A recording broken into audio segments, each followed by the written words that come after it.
Morning Answer with Dan Proft and Amy Jacobson on AM 560. The Answer.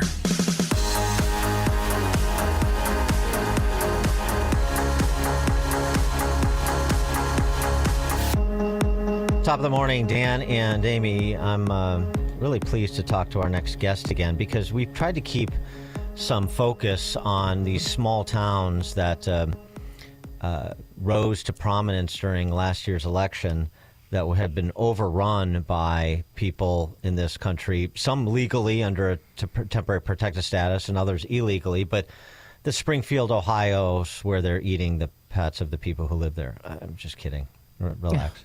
Start singing that song all day, Dan. Although when we talked to that young woman from Springfield, Ohio, she said there's still a duck-free community these days for some reason. Anyway, Springfield, Ohio, Whitewater, Wisconsin, Logansport, Indiana, Charleroi, Pennsylvania, all these towns that got some coverage because it just seemed like terrible public policy. For example, Springfield, Ohio, what was it, 20,000 Haitians over a couple of years into a community of 60,000 people? You can understand, no matter where the 20,000 people came from, if they can't immediately assimilate, which they couldn't, jobs and schools, and then it was going to be a huge strain on these smaller communities, and that's exactly what happened. And then think about it, too. All the residents, a lot of them got thrown out of their apartments because they could triple the rent if they rented to the Haitians. Because of federal it's a racket. Yeah, because of federal support for said, yes. Chris Clem is a former Yuma sector border patrol chief. He just completed 100 days working as a senior advisor to HHS Secretary RFK Jr., working with the Office of Refugee Resettlement. His role involved directing operations related to immigration as it pertains to HHS, specifically unaccompanied minors and refugees. That's a whole nother issue. I mean, Tom Homan has been identifying that for years now. What was the last count? 85,000 children that we lost. It's crazy. Chris Clem, thanks for joining us again. Appreciate it. Good morning. Glad to be back on the show. And, it's exciting times to be part of, I just being left part of the solution. Yeah, I've been part of the solution after watching it just completely, unravel purposely by the Biden-Harris administration. And, my background, they called me around Christmas, said, hey, would you be willing to come up here for the first 100 days or so? And I was like, you know what, I can stand on my head for 100 days.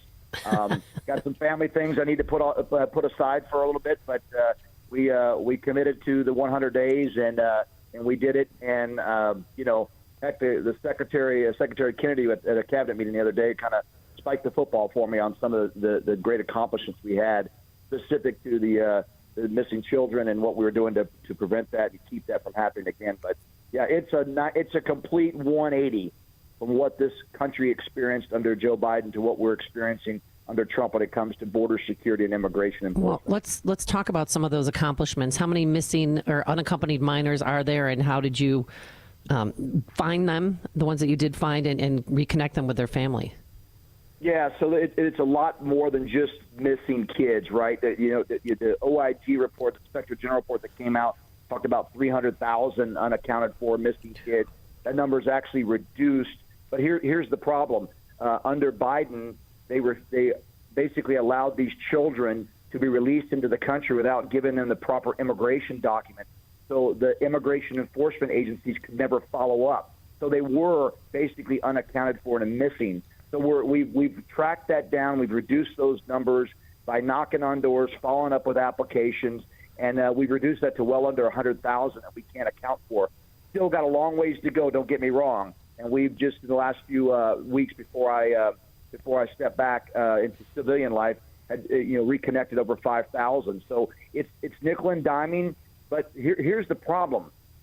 The old saying of garbage in is garbage out. When we have allowed, the government under the last administration allowed, fraud and false documents and zero biometric checks and zero follow-ups and just release these kids to sponsors, you're basically, these are all cold cases now that we're trying to piece together, and we put policies and practices in place to start piecing those together, but most importantly, to make sure that never happens again, So there will not be an OIG report that says, the current government administration can't account for hundreds of thousands of kids.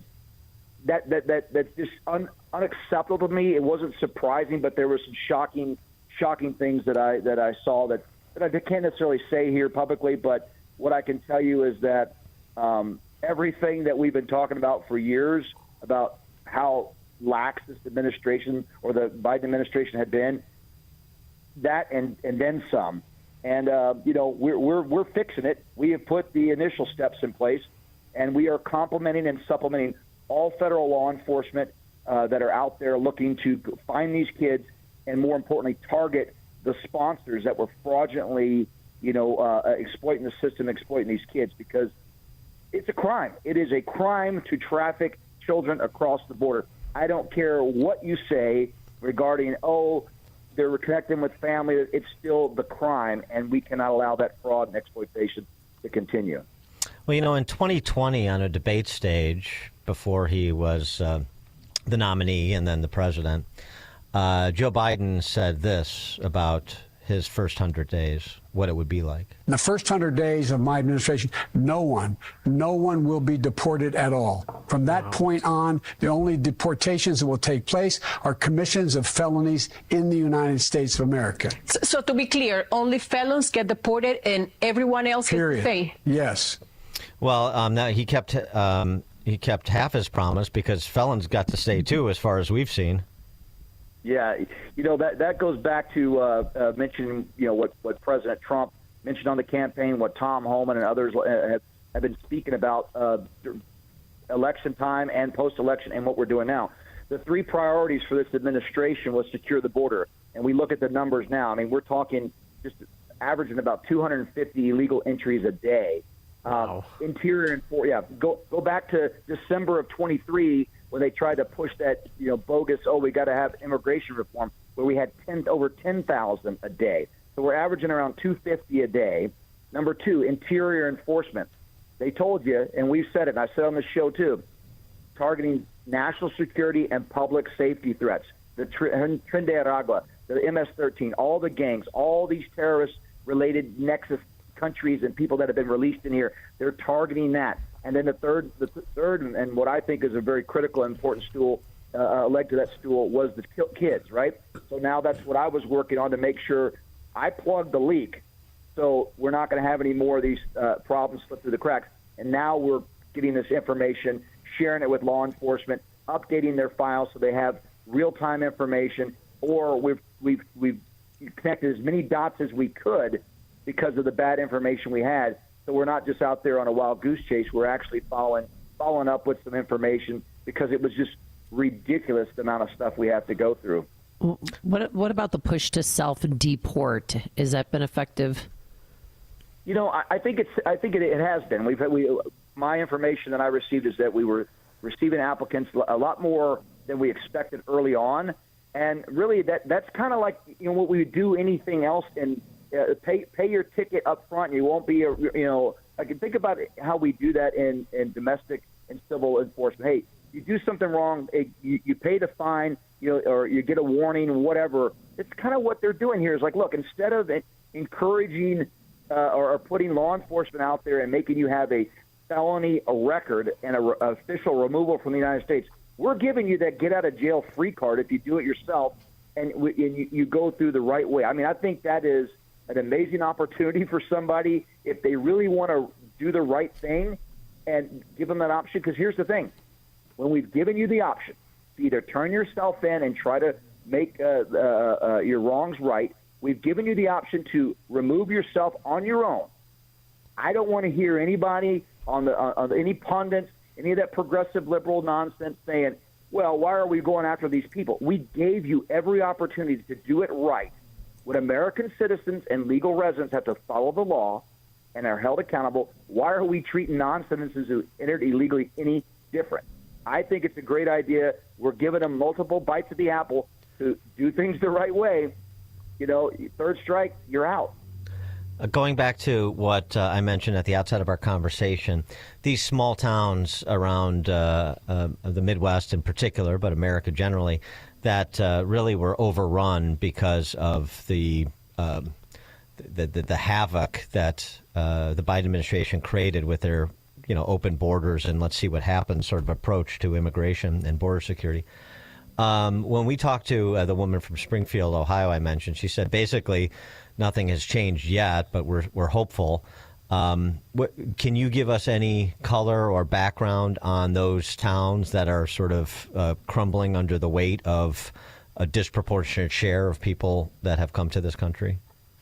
Well, I think the important piece is going back to the background, right? So the answer to the complete chaos that Joe Biden created was, well, let's usurp the rules and laws and let's just bring these people in so they're not, tying up the hands of Border Patrol. Well, I mean, in theory, that sounded like a smart idea, but reality was they abused the parole system and they dumped 30,000 people a month for almost a year into small Midwest towns like you talked about. Now they've been given, they've been paroled in, or some have been given temporary protective status.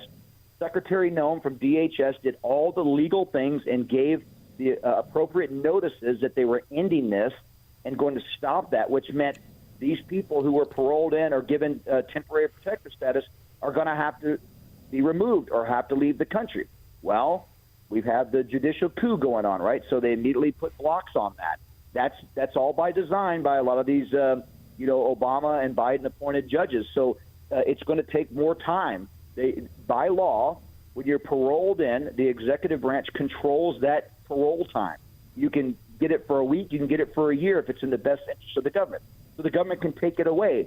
They've tried to take it away, and the courts have gotten in the way of it. And it's just, again, anything they can do to put up a roadblock to make it more difficult. And again, to your point of the question, like these small towns are still having to deal with it, are trying to make adjustments to their budgets and to all their things they provide to the city and to the residencies, which is their priority. And it's all getting gummed up because of failed and poor policies, intentionally, mind you, by the previous administration. So we're stuck cleaning up. I think the first 100 days of this administration did a great job of addressing it, keeping it on the forefront, but it's going to take some time. I can only imagine with what I know and what I've seen taking place by this amazing administration, who they picked, especially in my wheelhouse when it comes to enforcement and law enforcement, what it's going to look like 6 months from now or a year from now. And, God willing, it gets all cleaned up in the next, couple years here. And people realize that during the midterms and vote correctly again and keep America going forward, keep America great, and keep us safe. Because that's the most important. Then we can have some more conversations and have fun. But we got to take care of our American citizens. We got to take care of our cities and our states and our borders and protect us, and then we can work on all the other issues.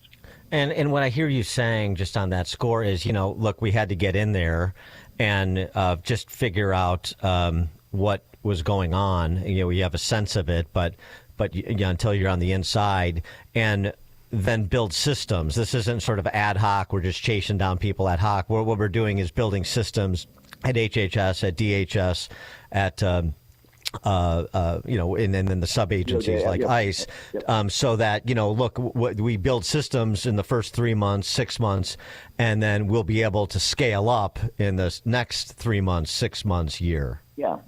Well, think about this. I mean, this is public information. This isn't anything that's inside baseball from my perspective. First thing the president did was identify foreign terrorist organizations, right? The cartel, the ones that were abroad and here, like the Trinidad Tobago, the MS-13, the Sinaloa cartel, the New Generation cartel, all those cartels identified as foreign terrorist organizations. Got that codified and ruled that he has the authority under the executive. Then he invoked the Aliens Enemy Act, right, which is his authority, and just because we haven't used it doesn't mean it's not lawful. And then he used because he had foreign terrorists identified here in the United States, because he activated the Aliens Enemy Act, he then used the whole of government to help remove these people from the country. And what happened?